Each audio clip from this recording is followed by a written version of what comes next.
document interne classé secret défense. Dès 1992, l'OTAN envisageait les risques potentiels des armes à l'uranium appauvri. Aujourd'hui, l'OTAN réfute tout lien entre les pathologies développées par les vétérans et les deux conflits, la première guerre du Golfe et les Balkans.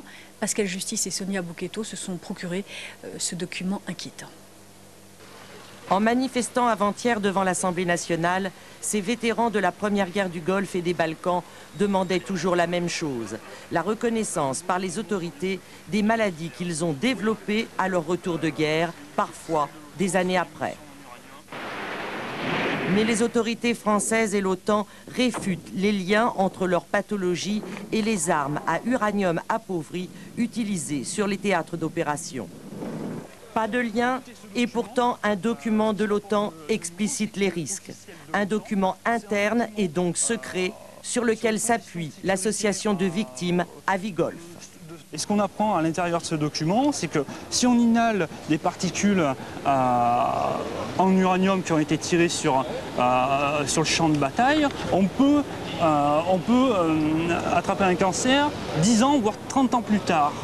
Nous avons authentifié ce document. C'est un manuel édité en 92 sur la sécurité de stockage des armes à l'uranium appauvri. On y mentionne notamment, en cas d'explosion accidentelle, les risques de cancer du poumon susceptibles de se manifester des années plus tard. L'an dernier, des chercheurs italiens indépendants ont même trouvé dans les tissus de vétérans français malades de très petites particules de métaux extrêmement nocives. Mais à l'OTAN, on nous a expliqué que les auteurs du manuel de 1992 étaient des experts de bas niveau, crédibles, certes, mais pas les meilleurs qui soient.